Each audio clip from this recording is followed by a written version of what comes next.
Been struggling to find motivation and a reason to live in a world where free will doesn't exist. Before we get into the rational and philosophical side of this conflict between two irreconcilable worldviews, let's all acknowledge that there's a really important emotional side to the dispute. That in large part, when we talk about determinism, we are not talking about something that people know, but something that they feel, something that they care about. And they may not have questioned themselves why it is they care about this, what it means to them, or what the ethical and moral implications are for their own life. In this way, I would compare the philosophy of determinism to the Buddhist belief in karma and reincarnation. There are many, many Buddhists who will admit to you they have no evidence to prove that reincarnation is real. Many determinists will admit that there isn't evidence for the philosophy or theory of determinism. But Buddhists will tell you they choose to believe in karma, they choose to believe in reincarnation because of the emotional impact this has in their lives. And it's very easy to imagine. If you were certain that you would be reincarnated and have another life as another person, you might be much more willing to engage in suicidal acts of heroism, to throw yourself into battle, to throw yourself into life, to take risks. And specifically, the delusion within Buddhism is that as long as you're getting good karma, as long as you're doing something morally positive, your next reincarnation is going to be even better. So not leading to a reckless life of self-indulgence, but sure, a reckless life of heroism. It's very easy to see the effect that could have on someone's life. People do say that believing in determinism changes the way they feel, changes the way they regard their life. Some feel that it's liberating and uplifting. I've had people who believe in determinism tell me that it was only when they understood determinism that they really let go of their sense of hostility towards drug addicts, pedophiles, and other serious criminals, that they accepted this worldview that nobody really makes their own decisions, that nobody has control of their own actions, that even if you can choose what you do, you don't choose what you desire, you don't choose what you want. This fundamentally passive worldview, suddenly, even the worst criminal, such as a drug addict or a pedophile rapist, instead of being a perpetrator, they also are somehow a passive victim in this universe where all of our actions are determined by someone other than ourselves. And other people who believe in determinism, I have heard it said that they find it very demotivating and demoralizing now that they've lost this sense of choice and originality because they've subscribed. So this is a philosophy. This is something people choose to believe in part because of how it makes them feel. Been struggling to find motivation and a reason to live in a world where free will doesn't exist. I'm sure when you discovered that free will is an illusion, you must have had a similar experience, so how do you deal with that? Well, this is quite a popular question, right? I get asked this quite a lot, and it's quite a serious one if it's really troubling you to the extent that you're struggling to find meaning in life. It's not in a shallow or catty sense that I say this is similar to mythology. People choose to believe in karma. They choose to believe in Buddhism without evidence, and not because it has problem-solving value, right? But because of how it makes them feel, because of some kind of ethical impact on their lives or on the world. Whether they experience that as uplifting or depressing, liberating or constraining, whatever it may be. Now, I just want to add, not everything in the sciences involves things we can empirically observe, things we can verify empirically. However, both in the sciences and in philosophy, we have to keep in mind this criterion of problem solving, right? What is the problem that determinism is supposed to solve? There is a theory right now that our solar system has an extra planet. Some people call it the dark planet, that there's a planet so far from the sun that we can't see it at all with telescopes. We can't detect its existence. Now, why does this theory exist? When people do complex mathematical computations to measure what are now the stable, regular orbits of each of the planets around the sun, and I think also they include some of the asteroids and other large objects, right?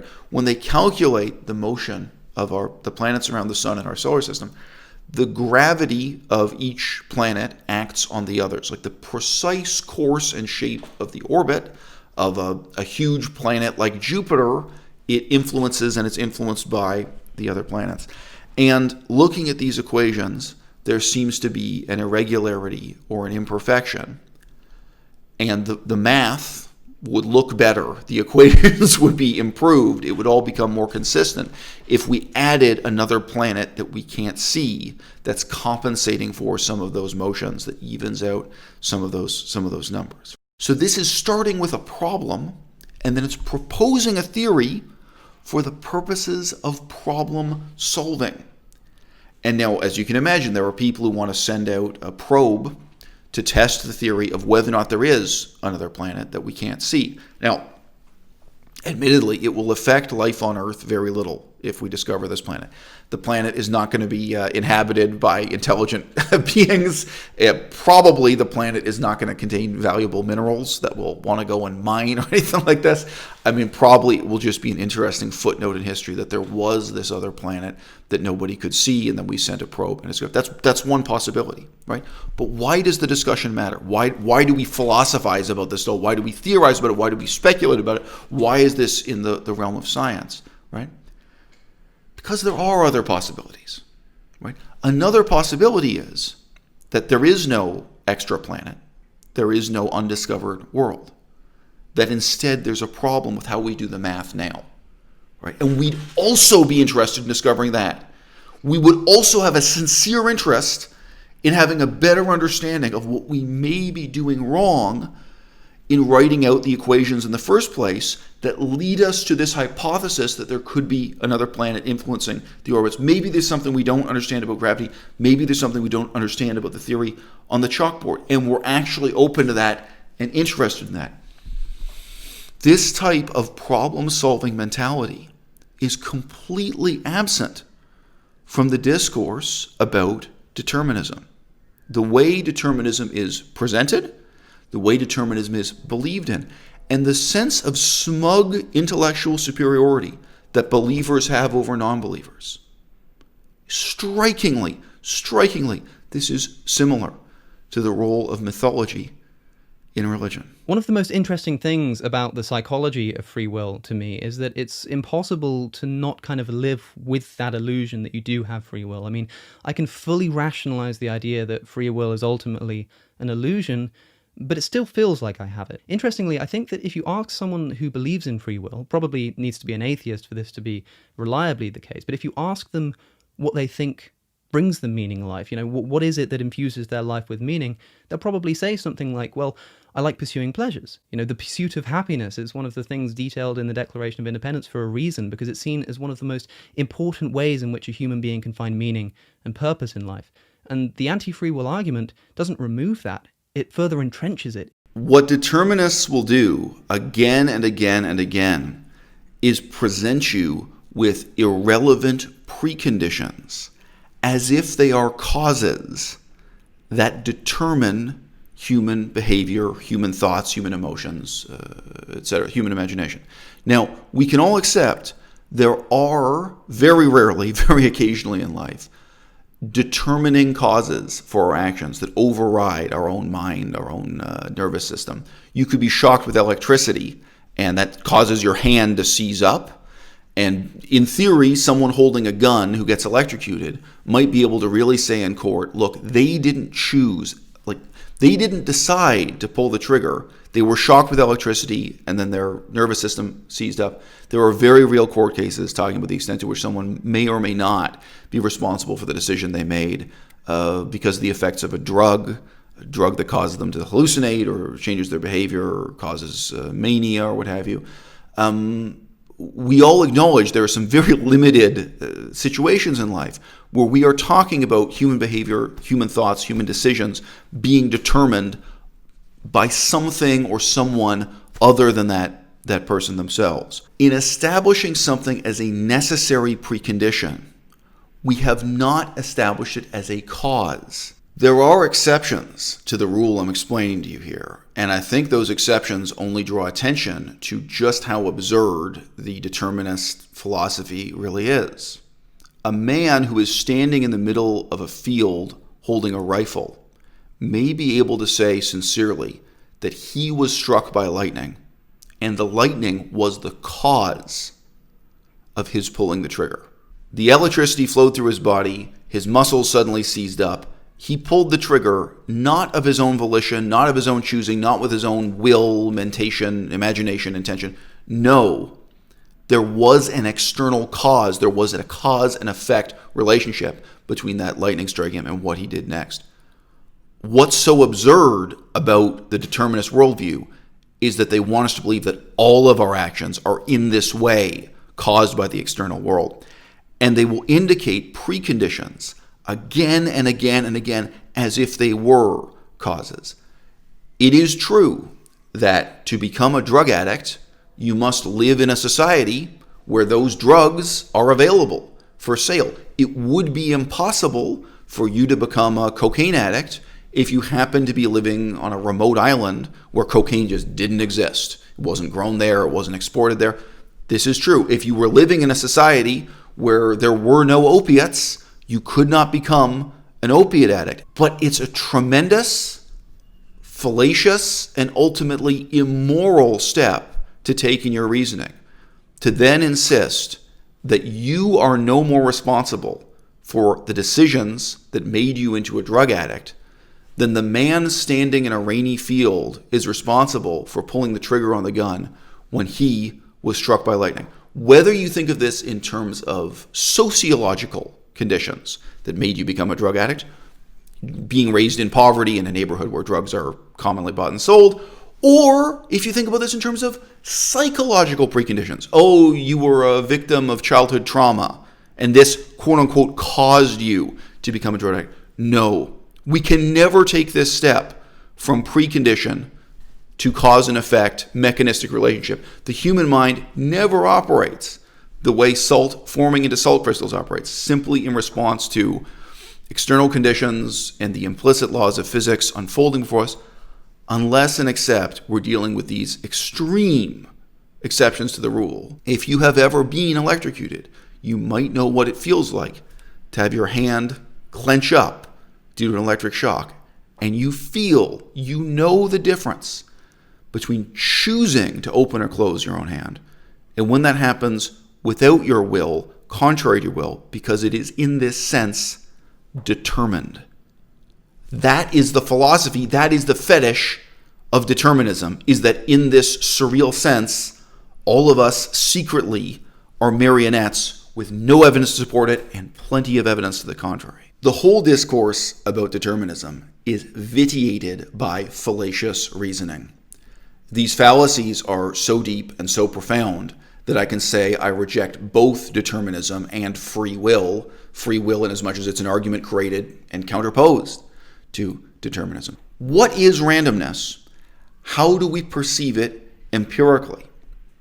The judgment that something is random or not random is entirely a judgment having to do with our own perception and our own feeling. It isn't the observation of an actually existing law of physics in the universe. So determinists will accept this first step of the argument. If you say that rolling the dice is random, the outcome of rolling a set of dice is random, what you are really saying is we cannot know, or we do not know, or we do not care about the incredibly minute causes and effects that actually control which side of the dice will turn up when we roll the dice. This is a judgment about knowability, right? It's an epistemological judgment. It's a judgment about what we know or even what we care to know. We say, this is random, this is arbitrary, this is meaningless, right? Our concept of randomness is reciprocal with our judgment that something is meaningless. Really, this is just a judgment that we either don't know or we don't even care to know. Like, if it could be ascertained precisely what caused one dice to come up as a 6 and the other to come up as a 3, we wouldn't want to figure it out anyway. So we discard this from the realm of possible human knowledge by reviling it as random. What if I told you my grandmother died in a random car accident? What does that mean? What does that mean? Does it really mean that the causes of the car accident are unknown or unknowable? Does it mean that the scientific research you'd have to do is on this kind of minute scale of measuring the factors that control which side of the dice rolls up? No, it's really, all I'm telling you is my own attitude. Now, let's say somebody comes forward and talks to me who knew my grandmother, and they say, look, they know the reason why that car accident happened. And there was ice on the road, and my grandmother was ripped off by a corrupt garage, that there were workmen in a garage who said they were going to change her tires for this other pair of better tires, but they ripped her off and they gave her really bad snow tires, and that's why she died, right? That it wasn't random, that there were these factors that I should not regard as random. Now, you could still regard this as random. You could say, well, the weather, the climate, it's random. Some days there's ice on the road, some days there isn't. I regard this as random. I don't care. It's just a judgment of whether or not I care. Well, some people who work in automotive repair shops are corrupt and some aren't. Randomly, she went to buy new snow tires to pay someone to rotate her tires, replace her tires with better, and she happened to get a bad pair of tires, or she happened to get a bad mechanic who dishonestly gave her. I could still regard that as random. And it's really just an emotional commitment if I say, no, this matters. I care.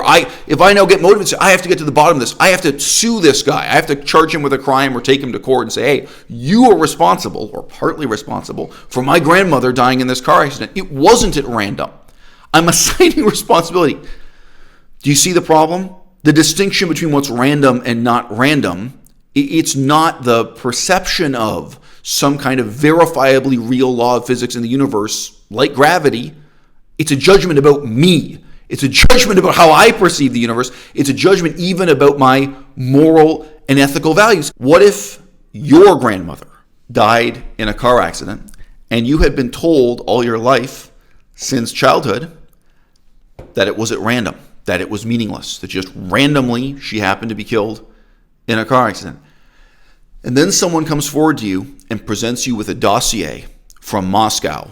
And they say, hey, you know what? The Russians disclosed this information because 50 years had elapsed since the car accident. It was declassified. And in fact, your grandmother was intentionally killed by a KGB agent, by a Russian spy. That there was a spy on a mission. And let's say the spy was sent to kill someone on a particular highway, driving a particular kind of car, and they got the wrong person. So in a sense, it was random. Your grandmother was killed at random in the sense that it was just an accident that this spy killed the wrong person. It just happened to be that your grandmother was driving the same type of car and let's say the same color of car as the person the Russian agent was actually supposed to target and assassinate, right? So it's still kind of random, but now maybe how you feel about it has changed. You no longer regard this as random in the same sense as happening to meet a drunk driver on the highway. Is that random? Is it not random?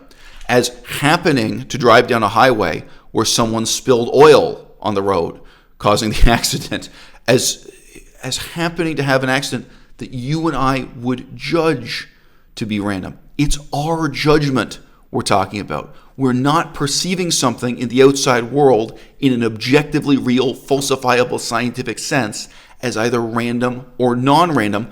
When we make judgments about randomness, we're making judgments about the limits of human knowledge and even an emotional and ethical judgment about the extent to which we care. If you invest this with meaning, if you say, wow, this is terrible, now I'm motivated, now I'm going to go out and do the research, I'm going to go to Moscow and read the files, and I'm going to try to figure out what really happened, what was really going on with my grandmother being assassinated, you can do that. And this does not in any way make her death more or less random. Our sense of randomness is in the shadow of our sense of meaning and meaninglessness. And the meaning of life is something you create. It's something you invest in, you project onto these arbitrary circumstances. The determinist worldview is created from this strange yearning of people to want to believe that the decision you made when you chose what book to read next,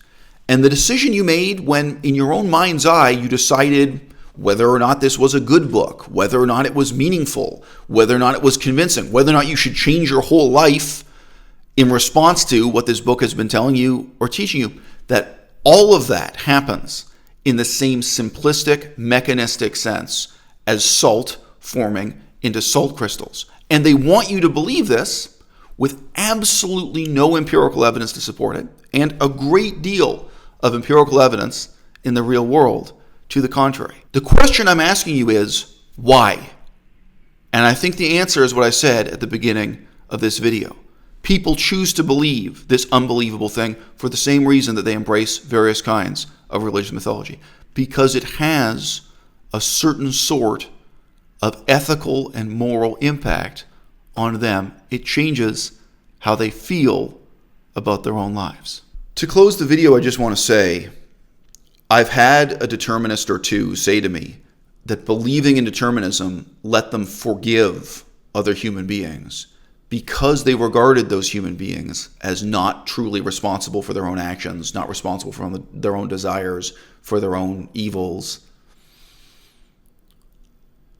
What if Christianity had that same effect on you? What if Buddhism, the belief in karma? What if Hinduism, the belief in fate in Hinduism? What if some other religion or some other myth had this supposedly positive effect on you? Is that all it takes? Is that all it takes for you to be willing to believe a lie and now to sit here and insist to me that it's science?